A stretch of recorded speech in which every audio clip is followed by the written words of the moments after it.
In the early years of the 16th century, the court of France was a world teeming with intrigue, power struggles, and noble families vying for influence.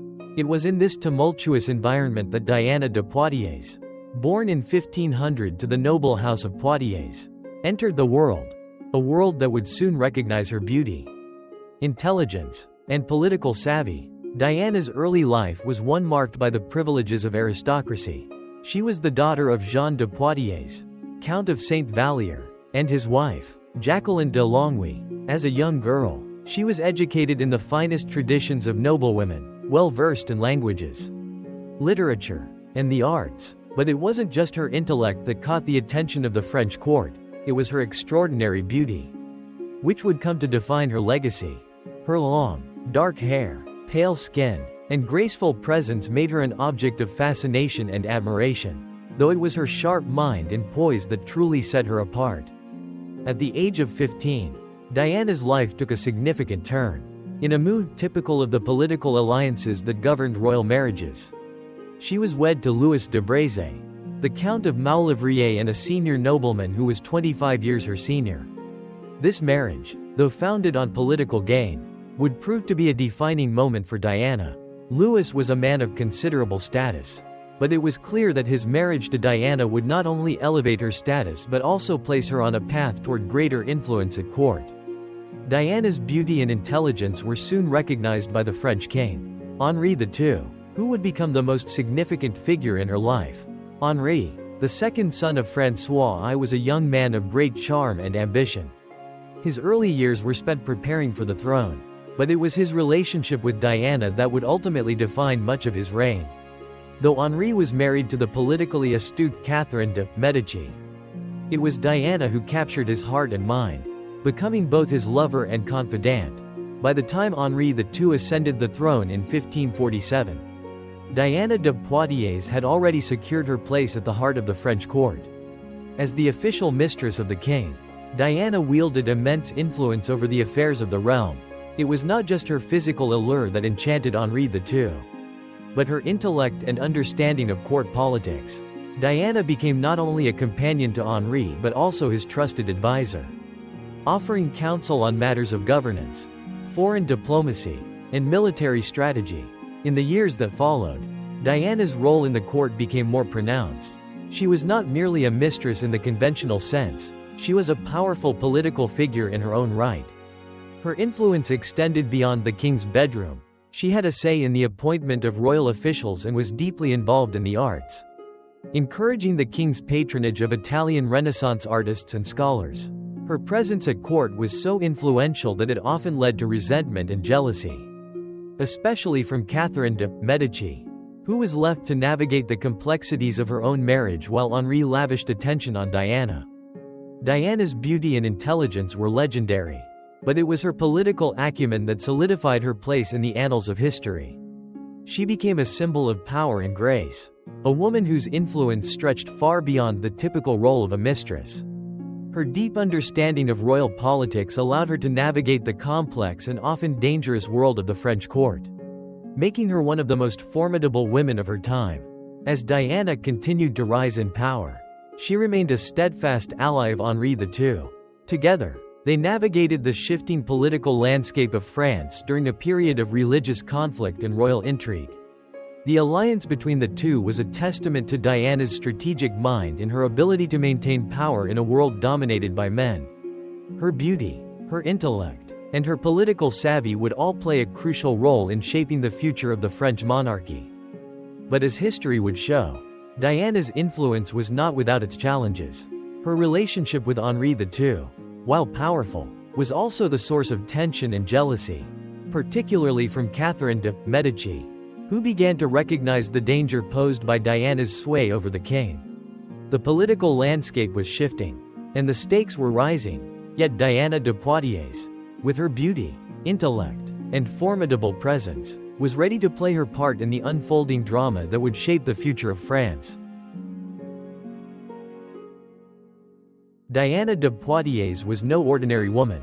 By the time Henri II ascended the throne in 1547, she had already proven herself to be an exceptional political and intellectual force. Their relationship, founded on both affection and respect, was far from a typical royal mistress affair. Henri II, young and ambitious, was not merely enamored with Diana's beauty but had come to rely on her wisdom, guidance, and insight. Diana had a deep understanding of courtly life, diplomacy, and the intricacies of royal rule, and it was this understanding that would become crucial to Henry's reign. Henry's rise to the throne was not without its challenges. The young king inherited a kingdom that was already embroiled in religious conflict, with tensions between Catholics and Protestants beginning to boil over into violence. The wars of religion were looming on the horizon, and Henry's ability to navigate these dangerous waters would be put to the test. Amidst these challenges, Diana de Poitiers stood by Henri, offering not only her beauty but her sharp political mind, which became an invaluable asset to him. Diana, who had already made a name for herself as a woman of great intelligence, had long been a fixture at the French court. She was known for her wisdom, for her ability to read people, and for her instinctive grasp of power dynamics. Henri, who was caught between the demands of courtly life, the expectations of his nobility, and the growing unrest among his people, found in Diana a stabilizing force. Her counsel was not only strategic but also deeply rooted in the desire to maintain peace and order within the kingdom. At the start of Henri II's reign, Diana's influence was nothing short of remarkable. She was more than just a mistress, she was an advisor and confidant. While Catherine de Medici, Henry's queen, was left to handle the ceremonial duties of being the queen, it was Diana who helped Henri with matters of statecraft. As a woman of grace and beauty, Diana managed to balance the delicate dance of influence and power at court without ever appearing too overt. Her role was subtle, yet immensely significant. Henri II's love for Diana was evident to everyone at court. The young king showered her with gifts, land, and titles. Diana, however, was not a mere passive recipient of Henry's affection. She was actively involved in the workings of the royal court and had a profound impact on Henry's decisions. It was through her counsel that Henri made many of his important decisions, particularly regarding foreign policy and military matters. One of the most notable examples of Diana's influence occurred in 1556, when Henri II was involved in military campaigns against the Habsburgs. Diana, understanding the importance of diplomacy and strategy, advised Henri to pursue alliances with certain factions and to secure French interests in Italy. It was Diana's astute understanding of the political landscape that helped guide Henri through these challenging years. Though the king was often seen as a chivalrous and charismatic figure, it was Diana who helped him navigate the complexities of warfare and diplomacy. Diana's involvement in the royal court extended beyond military affairs.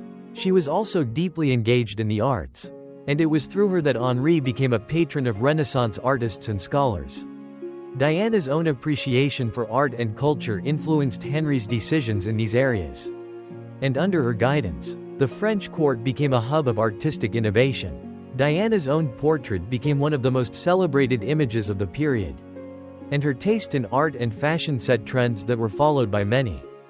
Despite her significant influence, Diana's relationship with Henri II was not without complications. Catherine de Medici, Henry's wife, resented Diana's power and influence at court. As queen, Catherine was expected to hold significant sway over her husband's decisions. Yet she found herself overshadowed by Diana's magnetic presence. The tension between the two women was palpable, with Catherine increasingly aware of the growing rift between her and her husband. Catherine de Medici was no fool. She understood the dynamics of the court, and she saw the growing power of Diana as a direct challenge to her position as queen. The rivalry between Catherine and Diana became one of the defining aspects of Henri II's reign.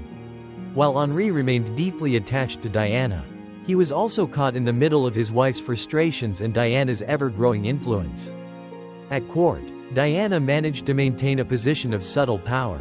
She never overtly challenged Catherine's authority, but through her quiet influence and her connection to Henri, Diana effectively controlled many aspects of the royal household. Her role was not to be underestimated. She wielded power through her relationship with Henri. Her impeccable understanding of court politics, and her diplomatic skills. Her influence was not limited to political matters. Diana's beauty also played a crucial role in her power. She was one of the most sought-after women in the kingdom, and her allure captivated everyone from the courtiers to foreign dignitaries. But it was her mind, not just her appearance, that made her so formidable. Diana understood that true power at court came not from flaunting one's position but from quietly controlling the levers of influence behind the scenes.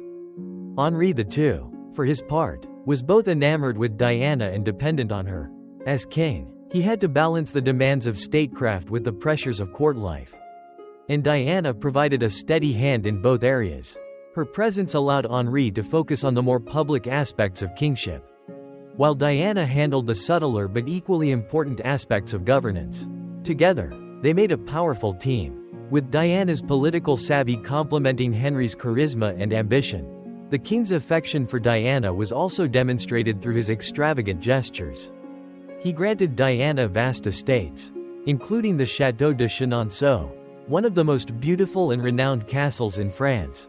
The château would become Diana's home, a symbol of her influence and the power she wielded at court. The château itself would go on to become a symbol of Diana's role in French history, a testament to her unmatched ability to navigate the intricacies of power, love, and politics. Throughout this period, Diana and Henri's bond grew ever stronger. While the French court buzzed with rumors and intrigue, it was clear that Diana held a place in Henri's life that no one could replace. Catherine de Medici, who had once hoped for a harmonious marriage, now found herself in the midst of a royal marriage that had been overshadowed by Diana's charm and influence. Henri, despite his duties to his wife, continued to seek out Diana's counsel, turning to her for both guidance and comfort in times of political and personal turmoil. Diana's impact on Henri II's reign extended beyond their personal relationship. Her guidance on matters of state, her strategic advice, and her understanding of royal politics helped to shape the direction of France during a critical time in its history. The wars of religion were beginning to take their toll on France, and the kingdom faced both internal divisions and external threats. But with Diana by his side, Henri was able to maintain control over his court, his kingdom, and his people. In the years that followed, Henri's reign would be defined by the growing religious conflict that swept through France. Diana's influence, however, remained a constant force. She continued to offer her advice and counsel to the king, guiding him through the stormy political landscape. Her intelligence, diplomacy, and unwavering loyalty to Henri II made her one of the most powerful women in French history. And her legacy would live on long after her time at court. As the years passed, Diana's role at court became increasingly important. Her influence over Henri II was so strong that many courtiers began to see her as the true power behind the throne. Her ability to navigate the complexities of court politics, her connection to Henri, and her sharp understanding of the realm made her a force to be reckoned with in the Kingdom of France. Diana de Poitiers, the mistress of Henri II, had become a key player in the political and cultural life of the French monarchy. The years of Henri II's reign were marked by both triumph and tragedy. His rule, initially promising, had become increasingly defined by the influence of the French court's key figures, most notably Diana de Poitiers. But fate, as it often does, had other plans. Henri's tragic and untimely death in 1559 would send ripples through the French monarchy, altering the course of history and changing the lives of those closest to him forever. Henri II's death did not come from old age or political intrigue but from an accident, a cruel twist of fate that no one could have predicted. The king was participating in a jousting tournament to celebrate the peace treaty between France and Spain. He was a skilled knight, a man whose physical prowess matched his intellectual acumen. But on this fateful day, the events took a tragic turn. In the midst of the jousting match, Henri's opponent, Gabriel de Montgomery, a captain of the king's Scottish Guard, accidentally struck the king in the eye with a splintered lance. The injury was grave, and despite the best efforts of the royal physicians, Henri's condition rapidly deteriorated. He died a slow and painful death, lingering for several days before passing away from his injuries on July 10, 1559. Henri's death marked the end of an era. He had been one of the most charismatic and popular kings of his time, a ruler who had promised much for France but whose reign was ultimately cut short. For Diana de Poitiers, The loss was particularly devastating. She had been his confidant, his partner, and his trusted advisor. Her role in his life had been one of both affection and political alliance. And now she was left to grapple with the enormity of his absence. Diana's grief was profound. For years, she had stood by Henry's side, guiding him through the political turbulence of his reign, offering him counsel, and providing him with unwavering support. Their relationship had been one of mutual respect, even if it had never followed the typical norms of royal marriages. Diana had been the one person who truly understood Henri, who was able to offer him the kind of guidance and support that even his wife, Catherine de Medici, could not. In the aftermath of Henry's death, Diana found herself in a precarious position. She had been so closely aligned with the king that her position at court was now in question. While Catherine de Medici, now the Queen Dowager and regent for her young sons, began to consolidate her own power, Diana's influence began to wane. The French court, always a place of intrigue and ambition, was not kind to those who lost their champions, and Diana was no exception. But Diana was not one to fade quietly into the background. Despite her grief and the loss of her closest ally, she remained a figure of importance at the court of France.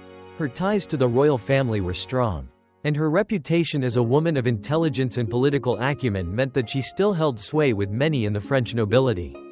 Yet the landscape of the court had changed, and Diana's influence was now less secure than it had been during Henry's reign. As Catherine de Medici worked to solidify her position as the power behind the throne, Diana's role in the court became more tenuous. Catherine, now the mother of the future kings, was determined to assert her authority and control over the French monarchy. Diana's continued presence in the court was seen by some as a threat, a reminder of the power and influence that the king had once shared with her. Diana, for her part, had no intention of giving up her place in the royal hierarchy. But she was also keenly aware of the shifting dynamics at court. While Catherine de Medici began to exert her control over the affairs of state, Diana withdrew from the public eye to a certain extent. She spent more time at her estates, particularly the Château de Chenonceau, where she had established herself as a patron of the arts. The château became her sanctuary, a place where she could retreat from the political machinations of the French court and focus on her own interests.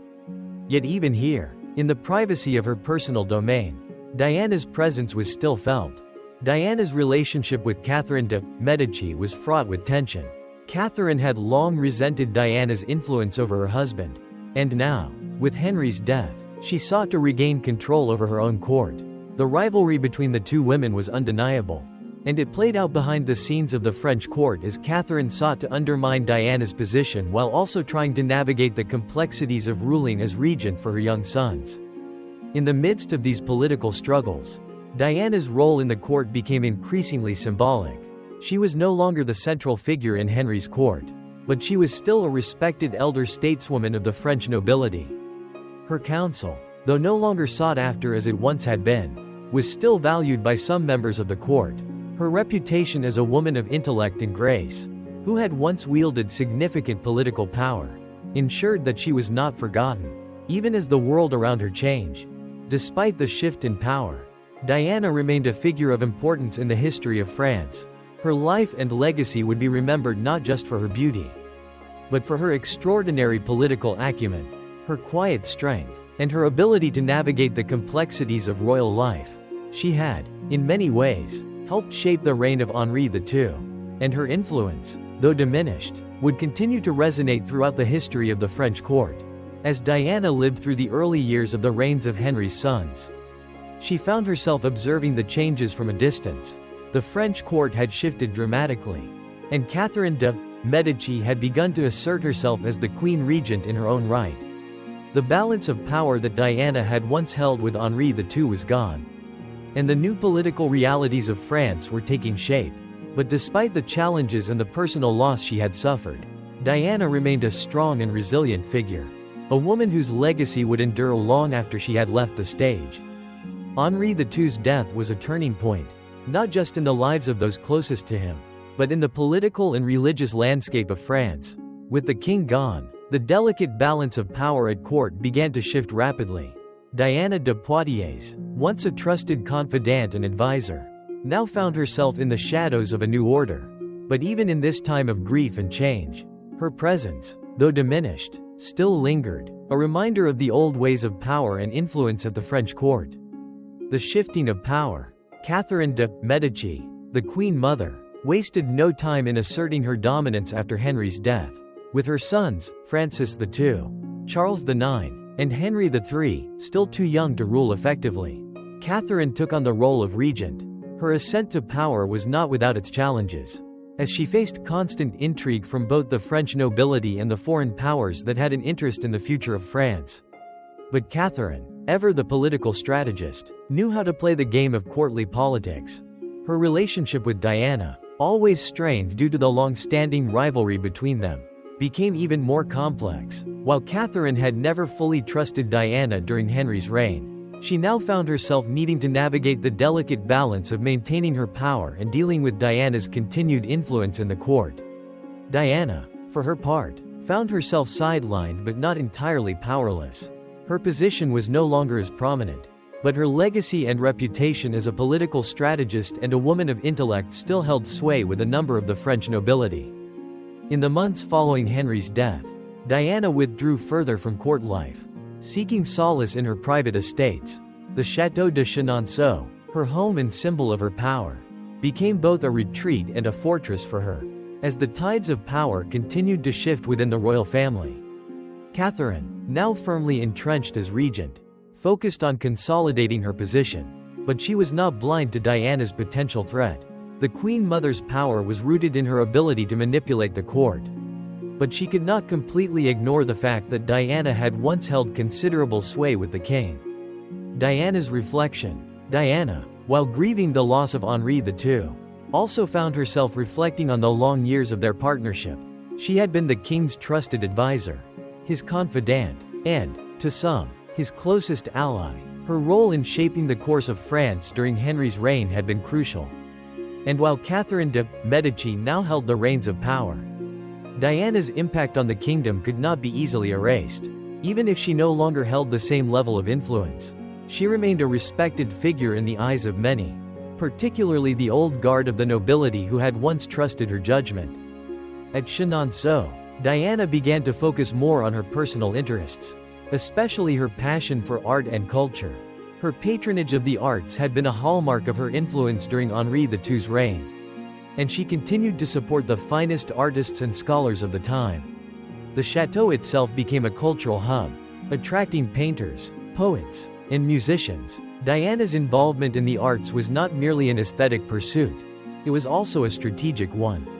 By fostering the development of French culture, she sought to reinforce her legacy and maintain her place in the history of the kingdom. Despite her retreat from courtly life, Diana remained deeply connected to the royal family. She maintained close ties with the young king, Charles IX, and his queen, Elizabeth of Austria, as well as with other members of the French nobility. These relationships were a testament to Diana's lasting influence. Even as the power dynamics of the court continued to evolve, she was still a source of advice, a living relic of a bygone era when the king and queen consort had worked together in harmony. With Diana at the heart of it all.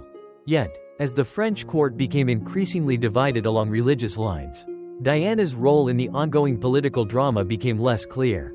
The wars of religion, which had been building for years, were about to break out in full force, and the French monarchy was about to face its greatest test. Diana, who had once been a key figure in matters of state, found herself watching from the sidelines as the Protestant Huguenot and Catholic factions began to clash with greater intensity. The rising tensions, religious wars and political chaos. France, under the reign of Catherine de Medici, was in a precarious position. The growing religious divisions between Catholics and Protestants, or Huguenots, had created an atmosphere of fear and distrust. The Catholic factions, long dominant in France, viewed the Protestant movement as a direct threat to both the monarchy and the established order.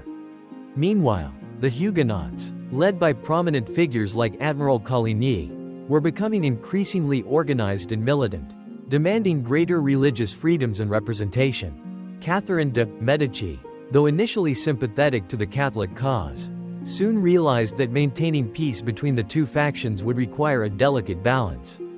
Her political maneuvering during these years was marked by careful diplomacy, but also by deep-seated paranoia. She saw the power of the Huguenots as a challenge to her authority, while simultaneously fearing the unrest within her own Catholic ranks. Diana, now out of the limelight, found herself in a position where she could no longer influence these momentous decisions. However, her past experience in courtly politics and diplomacy had not been entirely wasted. She remained a trusted figure in the eyes of many who still valued her counsel. Though she was no longer the king's closest confidant, Diana was still considered a figure of wisdom and reason, someone who could offer a valuable perspective on the unfolding events. While Catherine de Medici worked tirelessly to maintain her hold on power, she could not ignore the growing tide of religious fervor and the demands for reform. The wars of religion were about to erupt in full force, and the consequences for France, and for the French monarchy, would be devastating. Diana, who had witnessed firsthand the destruction that religious conflict could bring to a country, understood the gravity of the situation. The court, once a place of elegance and grace, was becoming a battlefield where ideas, ideologies, and faith would clash with deadly consequences. As the wars spread and France was plunged into a cycle of violence, Diana's role in the court remained one of quiet observation. She no longer had the political power she once wielded, but her influence was still felt. Those who sought peace and stability in the kingdom still remembered her wisdom, her political acumen, and her ability to mediate in times of crisis. A quiet legacy. Despite the chaos around her, Diana de Poitiers continued to live out her remaining years with a quiet dignity. She remained in contact with key members of the French nobility and maintained her cultural and intellectual interests. The Château de Chenonceau, her retreat, became a symbol of her resilience, a place where she could continue to support the arts and maintain her influence in the world of ideas. But as time passed, Diana's role in the history of France began to fade. Her relationship with Henri II had been one of the most remarkable of the 16th century. But now, with the country embroiled in religious war and political turmoil, her influence seemed less relevant.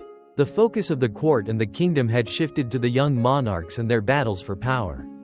The religious wars would continue to define the course of France's future. And Diana, though still a respected figure, had little ability to shape the outcome. Diana de Poitiers passed away in 1566. At the age of 66, her death marked the end of an era. The French court, already deeply divided, would continue to be rocked by the religious conflicts that Diana had tried, in her own way, to avoid. Yet her legacy, particularly in the world of courtly politics and diplomacy, would live on. Diana had been a woman ahead of her time, one who had navigated the intricacies of royal life with intelligence, grace, and political cunning. Her story remains a testament to the power of women in history, to the way in which intelligence and influence can shape the course of events. Even when the world around them is in turmoil, Diana de Poitiers may have lived in the shadows of history for many years. But her impact on France, on the monarchy, and on the course of European history cannot be denied. The French monarchy, once dominated by the charismatic Henri II, was now being shaped by the uncertain and unstable reigns of his sons. After Henry's tragic death, his eldest son, Francis II, ascended to the throne at just 15 years old. The young king's reign, though short, set the stage for a series of turbulent years in French history. His reign would be marked not only by the fragile nature of his rule but also by the deepening divisions within the French court. Divisions that had been planted during the reign of Henri II and would be exacerbated under Francis and his successors. Catherine de Medici, now fully in control as the Queen Mother and regent for her son, would find herself at the heart of the political maelstrom. Though Catherine was a master at courtly politics, her position was continually challenged by the religious tensions that were increasingly rending the fabric of French society. Meanwhile, Diana de Poitiers, once the powerful and influential figure at Henry's side, found herself in a new role, one that was far more peripheral but still marked by the traces of her former power. The young Francis II, though king, was a weak and fragile monarch. His health had always been poor, and the stresses of ruling proved too much for him. As a result, his reign was dominated by his mother, Catherine, and by powerful factions within the court. Diana, who had once been an influential figure in her relationship with Henri II, could no longer exert the same power. But her presence in the court was still felt. She was still respected, still seen as a woman of wisdom and grace. But the political tides had turned. And now, she was largely an observer. The growing influence of Catherine de Medici. Catherine de Medici had always understood the importance of managing relationships in the court. As the mother of the young king, she knew that her political survival depended on her ability to maintain control over the French nobility. However, her influence was not absolute. She had to contend with the fact that her sons were still too young to rule effectively. And her hold on power was thus inherently fragile.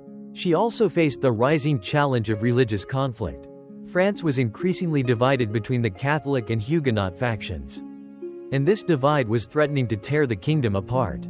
Diana, despite her diminished role, was still a part of this courtly drama.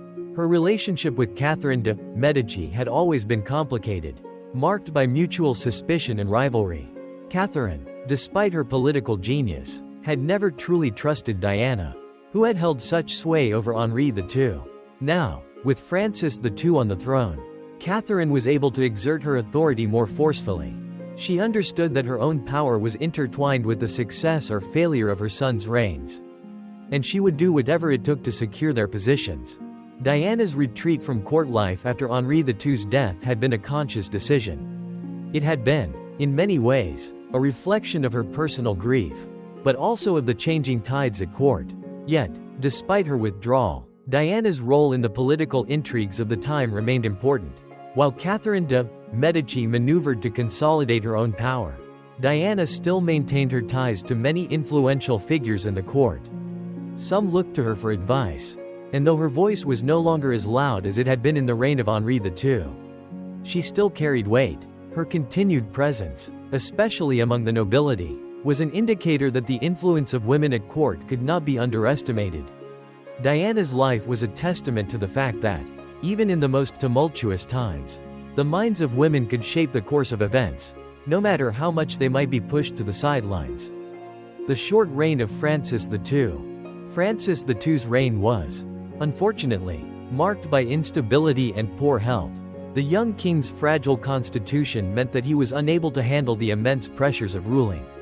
His reign, which lasted only from 1559 to 1560, was plagued by the growing religious tensions that gripped France.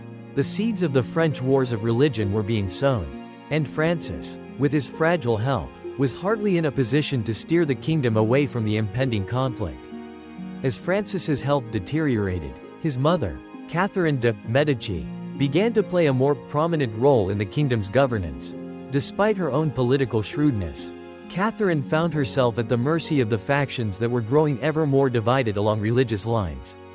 The Catholic factions, which had long held power in France, were clashing violently with the Huguenots, who sought greater rights and freedoms.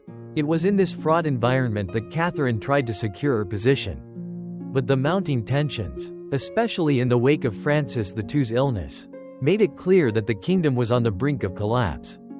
Diana de Poitiers, once a trusted advisor to Henri II, was now an observer to these new developments. With her former king dead and the kingdom in disarray, she was no longer a key player in the politics of France. But her legacy remained. The rise of Catherine de Medici was in part due to her own strategic mind. But it was also a result of Diana's earlier efforts to stabilize the monarchy during Henry's reign. In many ways, Diana had set the stage for the challenges that Catherine would face. Catherine's own mastery of court politics was built on the foundation that Diana had helped to establish. Though Diana's role at court had lessened, she still represented a link to a time of relative peace and political stability. Her advice, while not sought after as often as before, was still valued by some. Diana remained a respected figure, even as the country descended into further religious chaos. The death of Francis II and the ascension of Charles IX.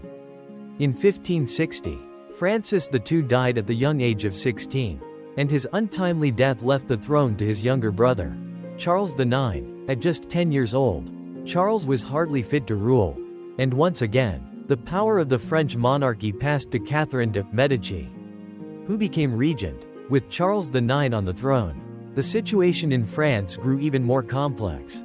The Huguenots, now led by figures like Admiral Coligny, were growing increasingly bold, and the Catholic factions, led by the powerful House of Guise, were becoming more entrenched. The wars of religion had begun in earnest, and the French monarchy was divided not just by religious lines but by political and familial rivalries. Catherine de Medici, now fully in control as regent, found herself at the center of a kingdom teetering on the edge of civil war. Diana de Poitiers, still living quietly in her chateau, was watching these developments with a sense of deep sorrow. The France she had once known, the France of Henri II's reign, where her influence had been paramount, was slipping away. The political landscape was no longer one in which she could play an active role. But Diana's mind remained sharp, and her understanding of the political and religious divisions in the kingdom was clear. Despite her diminished role at court, Diana's influence as a stateswoman, a woman of intellect and grace, was still very much alive in the minds of the French nobility. As the French wars of religion raged on, Diana's legacy would continue to influence the decisions of those in power. Though she was no longer at the center of court politics, the wisdom she had shared with Henri II and the political lessons she had imparted to those around her would resonate throughout the decades that followed. The wars, with all their brutality and chaos, would change France forever, but the memory of Diana de Poitiers, her beauty, her intellect, and her political savvy, would endure as one of the great legacies of the French monarchy. The reign of Henri III, son of Henri II and Catherine de Medici, marked the continuation of the French monarchy's decline into chaos. Henry, the last Valois king of France, ascended the throne in 1574 after the death of his brother, Charles IX. He was a young king, struggling with his identity, and his reign would be defined by the turmoil of the wars of religion and the constant pressure of his position as a monarch with little personal experience of ruling. At the beginning of Henry's reign, Diana de Poitiers, though no longer in the limelight, still represented a powerful connection to the past.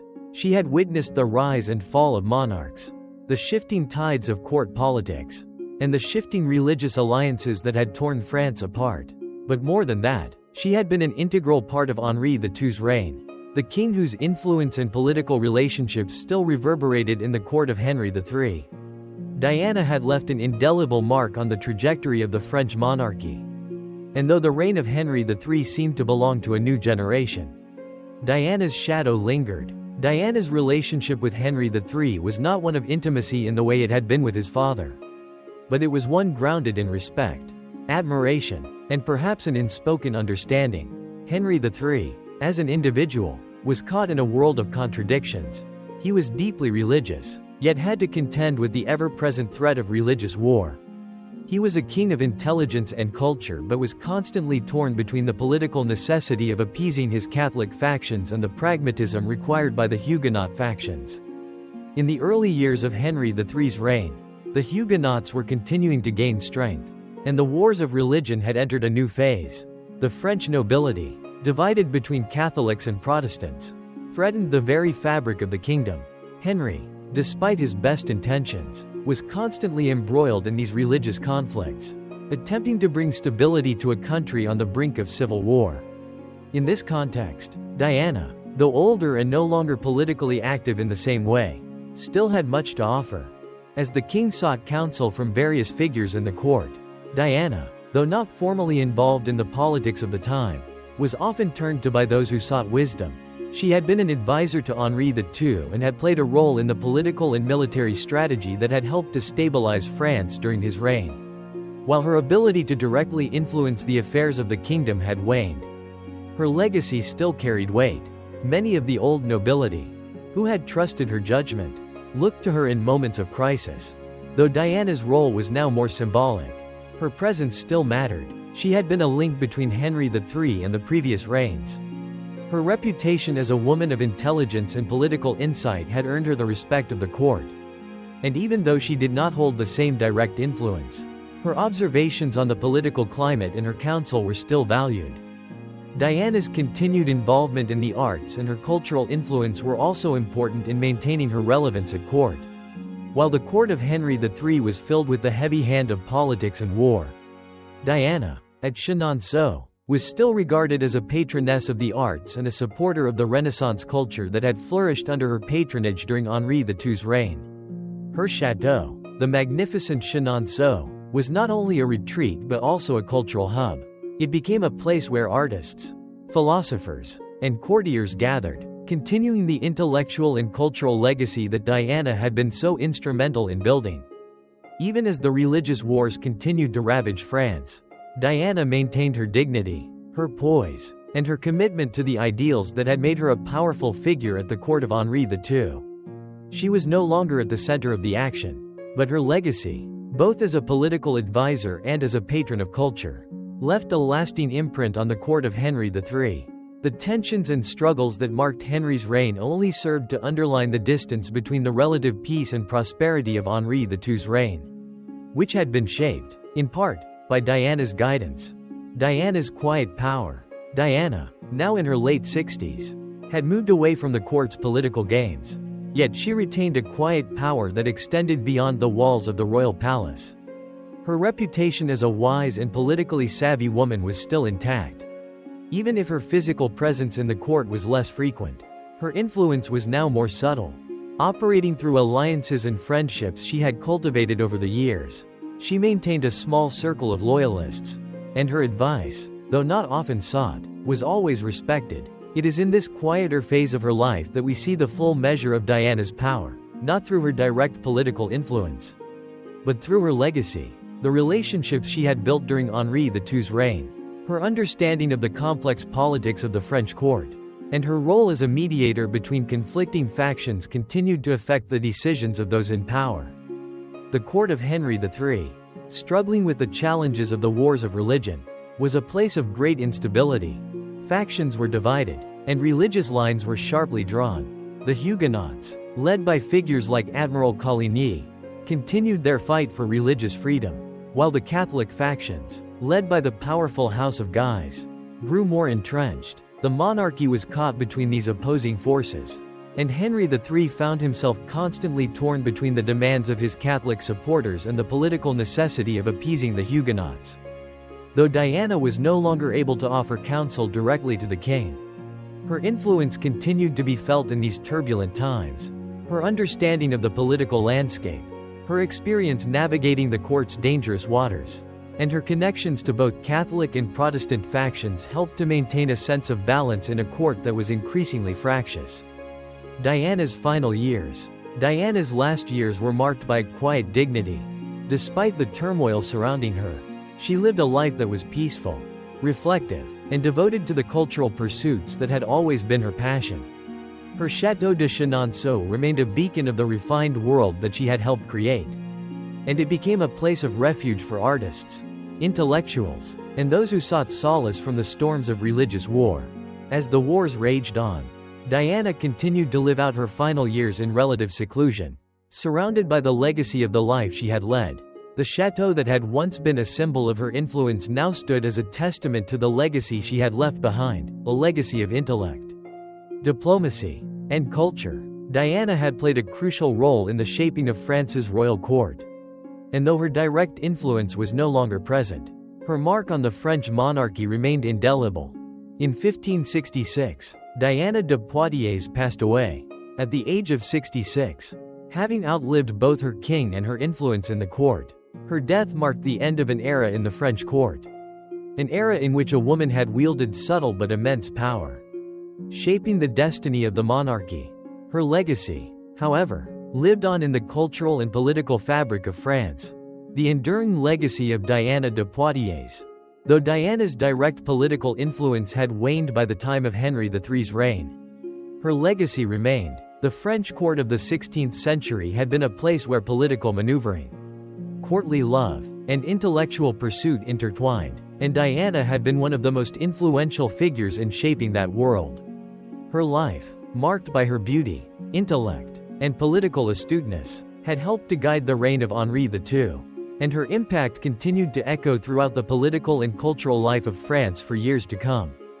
As history looked back on the reigns of Henri II, Francis II, Charles IX, and Henri III, Diana de Poitiers was remembered not just as the king's mistress, but as a powerful force in her own right, a woman who had played a significant role in shaping the course of French history. Diana de Poitiers had been a key figure in the French court during the reign of Henri II. A time of stability and cultural flourishing. Under his rule, Diana had experienced unprecedented influence, not only as his mistress but also as a trusted advisor and cultural patron. But with the sudden death of Henri II in 1559, followed by the ascension of his sons, each one weaker than the last, the kingdom entered an era of instability, both politically and socially.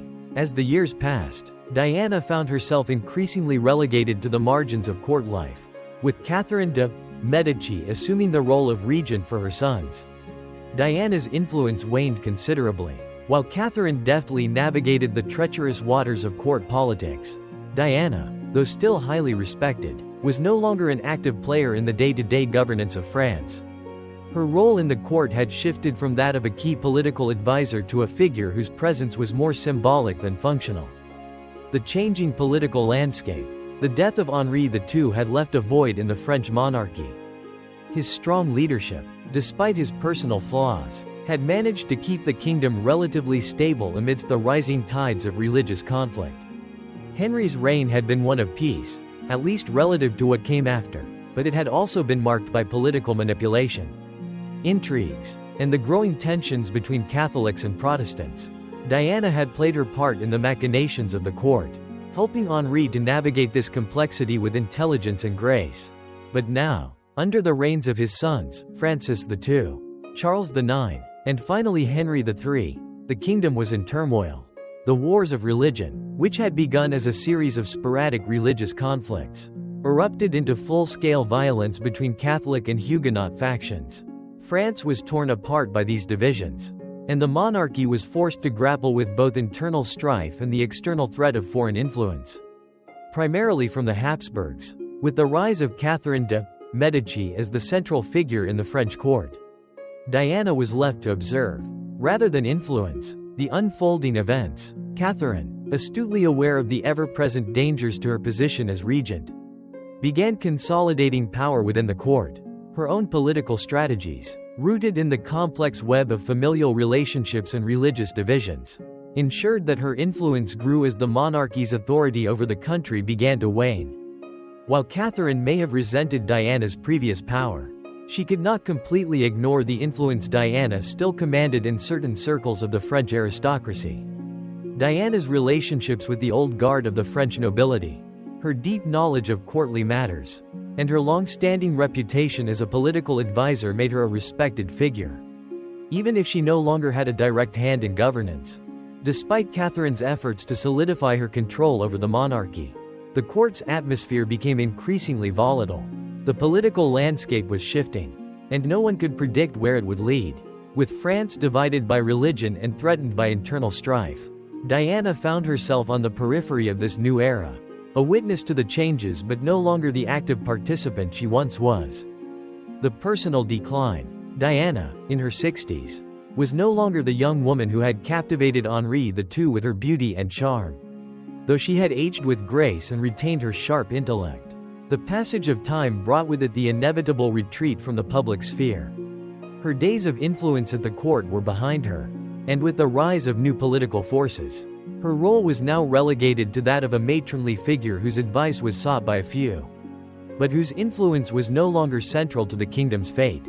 The Château de Chenonceau, which had once been a symbol of her power, now became a place of quiet retreat. Far removed from the noise and intrigue of the court, Diana spent her later years in relative seclusion, focusing on her personal interests, including her continued support of the arts.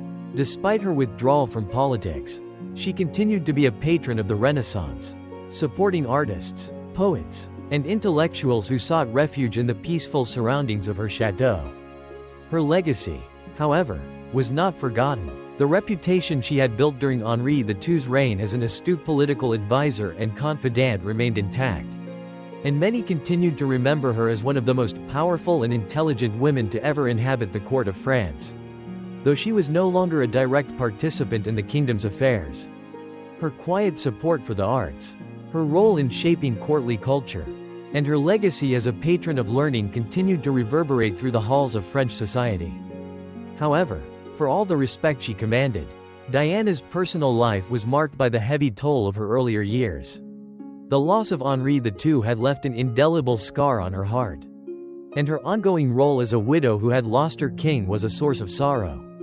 As the political world she had once shaped became more chaotic and fragmented, Diana retreated further into herself, finding solace in her private world of intellectual and artistic pursuits. The influence of Diana's legacy. Diana's legacy was not just confined to her relationship with Henri II or her role at the court. She had been a part of the cultural renaissance that had taken place in France during the mid-16th century. A period marked by an explosion of intellectual, artistic, and philosophical achievements. Diana, in her role as patroness, had supported this movement, helping to shape the artistic and cultural landscape of her time. Her Château de Chenonceau became a focal point for the artists and intellectuals who were drawn to the court of Henri II. Under her patronage, the chateau was transformed into a haven for creativity, a space where the great minds of the era could gather and exchange ideas. Though Diana was no longer actively involved in the political world, her commitment to fostering the arts remained a testament to her belief in the power of culture to shape society. The chateau was a symbol of her enduring influence on the intellectual life of France, and its continued use as a center for the arts spoke to the lasting legacy she had left behind. As the decades passed, Diana's direct influence waned, but the intellectual and cultural foundation she helped build continued to flourish. The painters, sculptors, and writers she had supported in her youth would go on to shape the trajectory of French art and culture for generations to come. Her legacy, in this regard, was far-reaching, touching not only the political history of France but also its cultural and artistic heritage. In the context of the shifting political realities of Henri III's reign, Diana's final years were marked by a quiet withdrawal from the tumult of the royal court. The political and religious wars that had divided France were reaching their peak, and the kingdom was struggling to maintain its cohesion. Yet, amidst this turmoil, Diana's legacy endured, a legacy defined by her intelligence, her contributions to the cultural life of France, and her role in shaping the history of the French monarchy. The final years and passing of Diana de Poitiers, in her later years, found herself removed from the very world that had once been hers. She was no longer at the heart of the French court's political intrigues, but her influence still resonated in the circles she had once frequented. Her life had been one of power, influence, and intellectual achievement, but now it was a time for reflection and peace. In 1566, at the age of 66, Diana passed away, leaving behind a legacy that would be remembered for centuries. Though her death marked the end of an era in the French court, her impact on the kingdom, particularly her influence during the reign of Henri II, remained a cornerstone of France's political and cultural history. Diana's life had spanned one of the most tumultuous periods in French history, and she had played a crucial role in shaping the political and cultural landscape of the time. The legacy of Diana de Poitiers, her intellect, her beauty, her political savvy, and her patronage of the arts, would continue to echo in the halls of history long after her passing. She had been more than just the mistress of a king, she had been a force in her own right. A woman whose influence had helped shape the destiny of a kingdom and whose impact on the cultural life of France would be felt for generations to come. As the years turned into decades after Diana de Poitiers' death in 1566, her legacy remained an indelible part of French history. Though she had passed, the influence she had wielded during her life continued to shape the future of the French monarchy. Even in the chaotic years that followed, her life had been one of power, grace, and subtle diplomacy, and her contributions to both the cultural and political fabric of France were never forgotten. Diana de Poitiers, in many ways, was a symbol of an earlier, more refined period in the French court, a time when politics, culture, and personal relationships were intricately woven together. Her era was one of Renaissance splendor and intellectual achievement, and she had played a pivotal role in fostering the intellectual and cultural life that defined the reign of Henri II. Though her direct political influence had diminished over the years, the mark she left on the French monarchy and court society was profound. The legacy of her cultural influence. Perhaps one of the most lasting aspects of Diana's legacy was her patronage of the arts. She had been an active and engaged supporter of the Renaissance movement, and her Château de Chenonceau had become one of the cultural epicenters of the French court.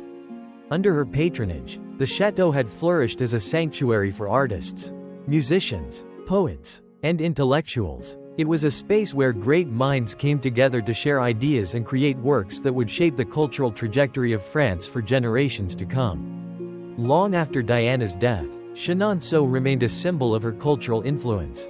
The château, still one of the most visited sites in France today, was a testament to her vision and the intellectual ferment she had fostered. The gardens, the art, and the music that had flourished there continued to inspire artists, and its legacy was immortalized in the hearts of those who sought to connect with the cultural history of France. In a broader sense, Diana's influence on the cultural and intellectual life of France remained crucial to the identity of the French monarchy. Her role as a patron of the arts helped define an era. And though the political landscape of France had dramatically shifted after her passing, her cultural contributions remained foundational to the identity of the French court for centuries. The political ramifications of Diana's legacy. While Diana was not a direct player in the political upheavals of the late 16th century, her legacy had a profound impact on the politics of France. The reigns of Francis II, Charles IX, and Henri III were marked by deep political divisions, religious conflict, and the rise of Protestant influence. The French wars of religion would escalate, and France's internal divisions would leave scars that would last for generations. However, even amid the chaos, Diana's legacy lived on in the lessons of diplomacy, cultural patronage, and political finesse that she had imparted during her time at court. Diana's deep understanding of courtly politics had helped stabilize the kingdom during Henri II's reign. And although France was now struggling with the rise of religious factions, the structures and systems she had helped build continued to play a role in the monarchy's ability to weather the storm. The art of courtly diplomacy, the ability to navigate complex power dynamics, and the subtle exercise of influence were lessons Diana had passed down, whether knowingly or unknowingly, to those who had come after her. Even as Catherine de Medici consolidated power and navigated the volatile political landscape, she could not escape the influence of the subtle strategies Diana had once employed. While the monarchy struggled through tumult and violence, Diana's legacy remained a silent force in the background, a reminder of a time when the balance of power had been maintained not by sheer force, but through wisdom, culture, and calculated diplomacy. Her ability to work behind the scenes, her use of alliances, and her intuitive understanding of the delicate fabric of French politics continued to inform those who sought to maintain control over the kingdom. Even as the nation hurtled toward civil war, Diana as a symbol of women's influence in history. Diana de Poitiers' life and legacy also serve as a symbol of the significant yet often overlooked role that women played in the political and cultural life of Europe. While history has often relegated women to secondary roles in the narratives of monarchies and wars, Diana was a powerful exception. She demonstrated that influence did not always have to come from overt power, but could be wielded through intellect, charm, and cultural patronage. Her ability to navigate the male-dominated world of 16th-century France was a testament to the quiet power women could hold. Even in the most tumultuous times, Diana's life stands as a reminder that political influence does not always have to be aggressive or visible. She may not have been a queen or a formal regent, but she held power nonetheless, through her intimate connection to the throne, her cultivated relationships, and her understanding of how to influence without appearing to do so. Her legacy inspired generations of women who understood that power often lies in subtlety and intelligence, rather than brute force or public dominance. Though Diana did not leave behind a tangible reign of political achievements in the traditional sense, her quiet diplomacy and support of the arts helped to define an era. She embodied the idea that leadership, particularly in a time of political upheaval, could be exercised not just from the throne but from the edges of courtly society. Through culture, intellect, and behind-the-scenes maneuvering, The enduring memory of Diana de Poitiers. As the centuries passed, Diana de Poitiers gradually faded into the background of French history. Her name often overlooked in the grand narratives of the monarchy. Yet, in the hearts of those who appreciated the cultural and intellectual contributions of the Renaissance, Diana remained a symbol of a powerful, influential woman who shaped the course of French history. Her legacy, perhaps more than any individual achievement, was the enduring example of how a woman could affect the destiny of a nation without ever occupying a formal position of power.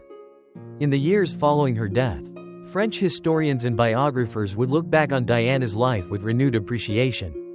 Her role in the court of Henri II would be seen as a period when power was not solely in the hands of kings and queens, but shared with influential figures who shaped the destiny of nations in more subtle ways.